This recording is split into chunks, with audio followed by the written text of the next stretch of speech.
Вот такое вот блюдо. Сейчас будем его готовить, дегустировать. Да, всем прошу набраться терпения и записывать рецепт.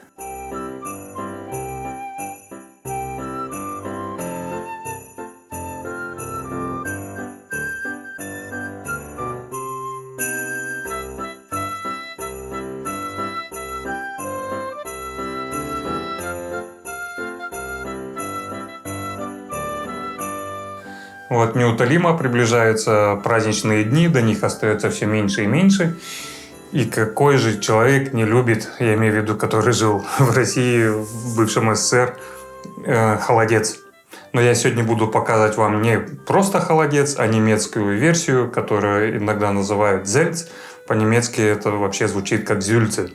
То есть это холодец с небольшой такой кислиночкой. Многие уже знают, что большинство немецких традиционных блюд идут именно с такой кислиночкой. То есть раньше это был способ такой консервации. Обычно берут на зельц голову, либо ножки.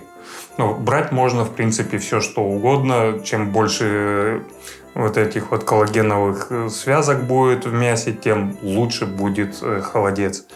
Поэтому я взял 2 с небольшим килограмма говяжьих косточек. Это прямо вот с хребта идет. То есть это ребра с мясом. Тут очень много коллагеновых вот этих связок. И также у меня больше 2 килограмм получилось вот этих вот свиных рулек. То есть они хорошо почищены. Даже кожа фактически везде снята. Но надо разрезать еще на 2 части желательно, чтобы лучше вываривался наш коллаген.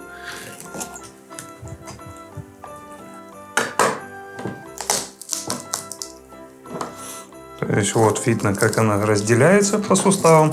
Если кто-то не умеет разделывать, то попросите, чтобы сразу вам или порубили, но лучше всего разрезали пилой.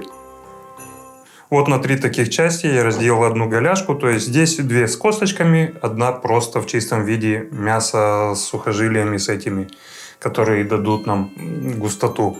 Традиционный русский холодец можно делать полностью только на говяжьих суставах. Даже лучше будет. Сам по себе говяжий сустав, он гораздо питательнее и полезнее.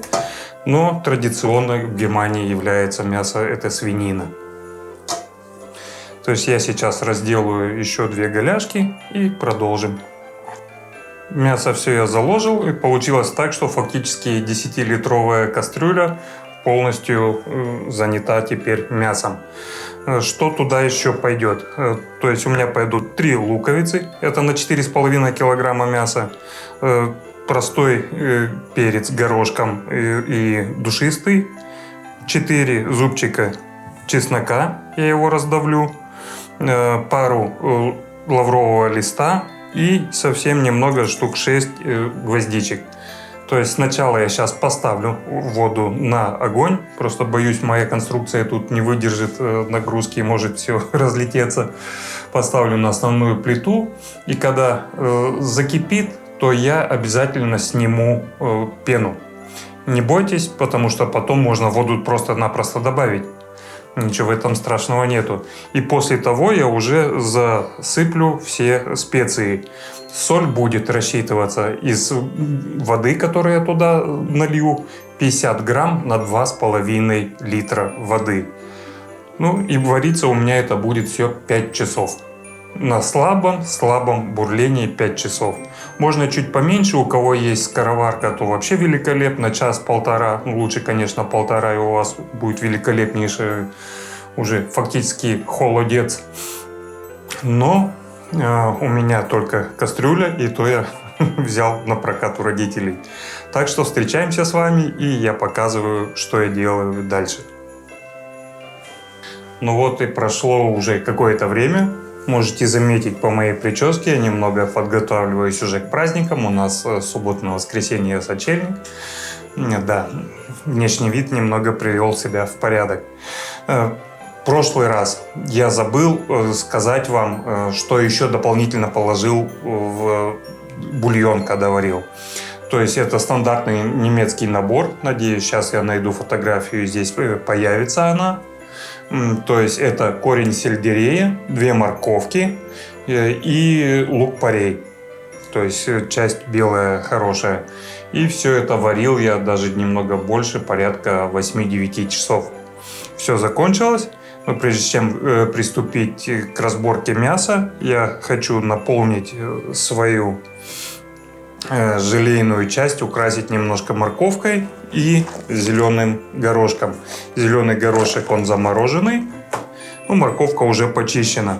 Сначала я отправлю вариться на 15 минут морковь, а потом еще на 5 минут в ней добавлю зеленый горошек, чтобы он был такой немного упругий, но тем не менее вкусный. Тогда он сохранит свой вкус. Вот такая вот куча мяса получилась. И тут уже без говядины, только одна косточка. Говядину я срезал, и получилась вот такая вот, такой вот контейнер, уже полный мяса. Также часть бульона у меня получилось 4 литра с небольшим, но я отфильтровал 4 литра. Я сделаю без уксуса, без кислинки, специально для мамы. Ну, а также я буду украшать помимо моркови и горошка листьями петрушки, вот я уже нарезал. И в сам бульон я вот начал уже нарезать, отправлю немного укропа и натру 1 головку чеснока. Из мяса надо удалить кости, хрящи, морковь и всякие специи, лук. И немного раскрошить в мелочь. Да, хочу сказать важное, что натирайте чеснок и отправляйте в горячий бульон. Это нужно для того, чтобы обварить немного чеснок, чтобы остался привкус, но не было настолько этой резкости чесночной. Можете добавить всего 1 зубчик чеснока. Это тоже, на 4 литра я добавлю достаточно таки много.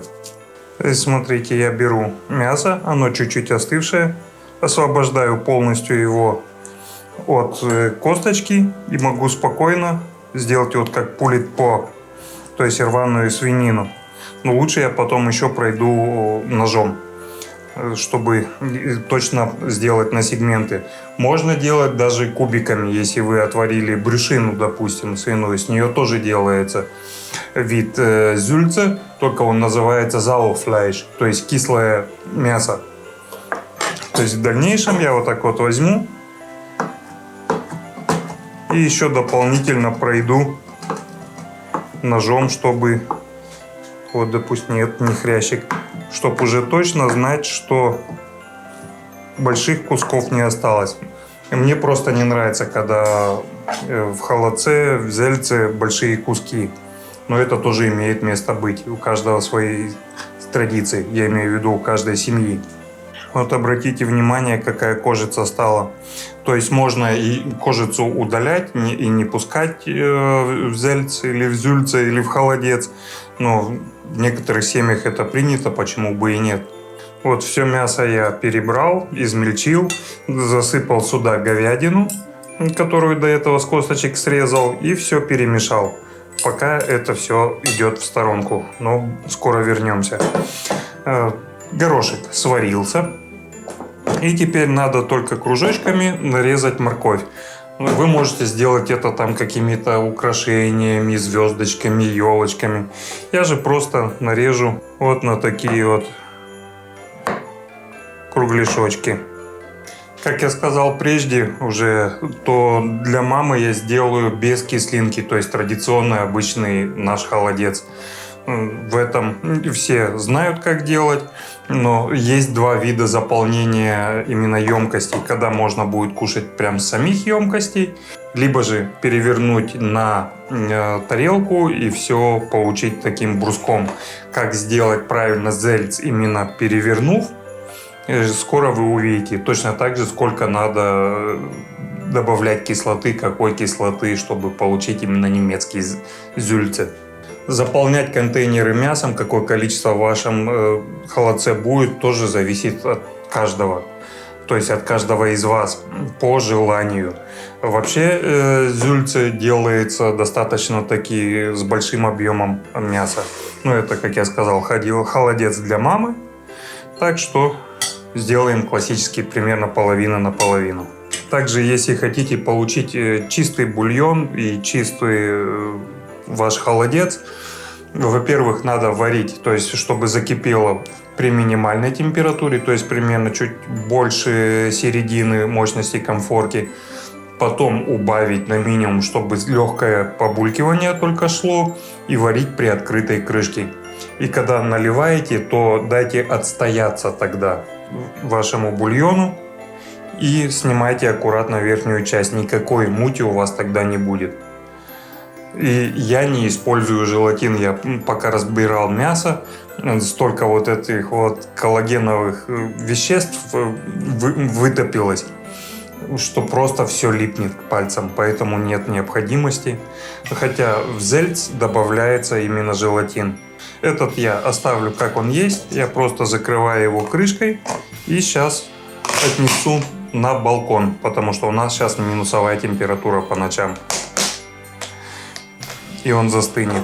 Этот я украшу вот так вот немного морковочки сверху, горошек вот так вот произвольно, и можно немного петрушечки. Прежде чем переходить к заполнению других оставшихся форм, надо добавить теперь уксуса. Вообще заправляется вот такой 25% эссенцией уксуса в размере 100 мл на литр бульона. Но это очень кисло будет, тем более для русского человека или у кого-то проблемы с желудком, это будет многовато. Зауфляйш – это вот кислое мясо, которое я упоминал, его делают вообще вот до такой кислоты. Ой, ist das sauer?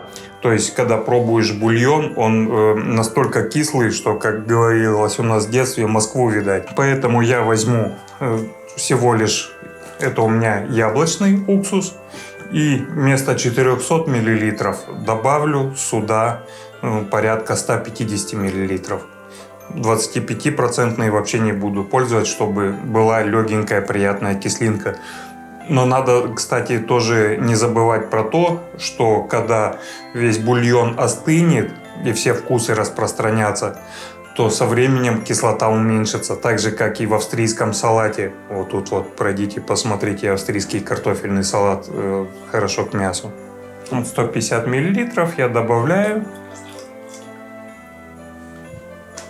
и размешиваю все. И, кстати, зауфляйш, кислое мясо, делается с желатином примерно на 1,5 килограмма, то есть на 1,5 литра бульона. Идет около 10 листков желатина, который продается вот в листочках, такой вот натуральный желатин. Я сюда добавлять не буду, буду держать в холоде и кушать, потому что зауфляйш не зюльце, а зауфляйш, хотя и зюльце. Оно храниться может при комнатной температуре, но перед этим должно 2 недели настояться в холодильнике. И вот эта вот кислота плюс соленость, плюс еще всякое позволяет сохранять мясо. Но у нас немножко другая задача, у нас Новый год. Вот теперь можно наполнять. То есть эту формочку одну я сделаю, что прямо из формочки можно брать, а эту форму я возьму и сделаю, что его можно на праздничный стол будет перевернуть. Для этого форму надо застелить именно целлофаном, не пищевой пленкой, а именно целлофаном. У меня эта роль выполняет обычный целлофановый пакетик. То есть на дно я сразу кидаю немножко петрушки, потом морковь, гороха. Вы знаете, я видел, когда разрезают яйца вареные, тоже укладывают на дно. То есть можно проявить какой-то творческий подход, проявить не какую-то, а какой-то творческий подход и украсить по вашему желанию. Пожалуйста, это новогодние праздники, Рождество. Присутствует легенькая кислинка, но маловато, я еще грамм 50 добавлю яблочного уксуса. И залью, покажу, насколько эти лотки. Теперь уже нормальная кислиночка чувствуется без перебора. Кстати, если взять польский зюльце, то он именно делается не кислый, с большим количеством желатина, но не столько кислым. То есть теперь я аккуратно беру и сейчас залью только тоненький слой. Потом поставлю на холоде, чтобы оно остыло, схватилось, добавлю мясо наверх и снова залью. Но я думаю, я это вам покажу. Вот обратите внимание, насколько заполнено, то есть совсем чуть-чуть. Сейчас я это выношу, жду некоторое время, когда схватится, добавляю мясо. Ну, в принципе, что я рассказываю, когда я вам покажу это все. Вот, первый слой подстыл, как я обещал, смотрите. Вот он, я наклоняю, ничего не стекает. Теперь я могу расположить мясо и залить уже подостывшим бульончиком таким, а то он скоро сам по себе зажелируется.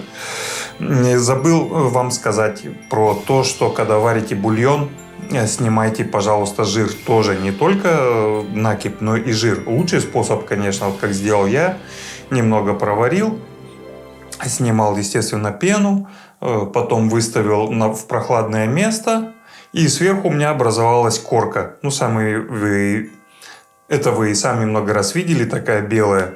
Ее прям ложкой аккуратно снимаешь и продолжаешь. То есть у меня фактически нету здесь жира, этого вот концентрата. Сейчас я наполню это все мясом. Вот я все мясо выложил, и сюда можно еще дополнительно кинуть то, что осталось. И все заливаю этим бульоном.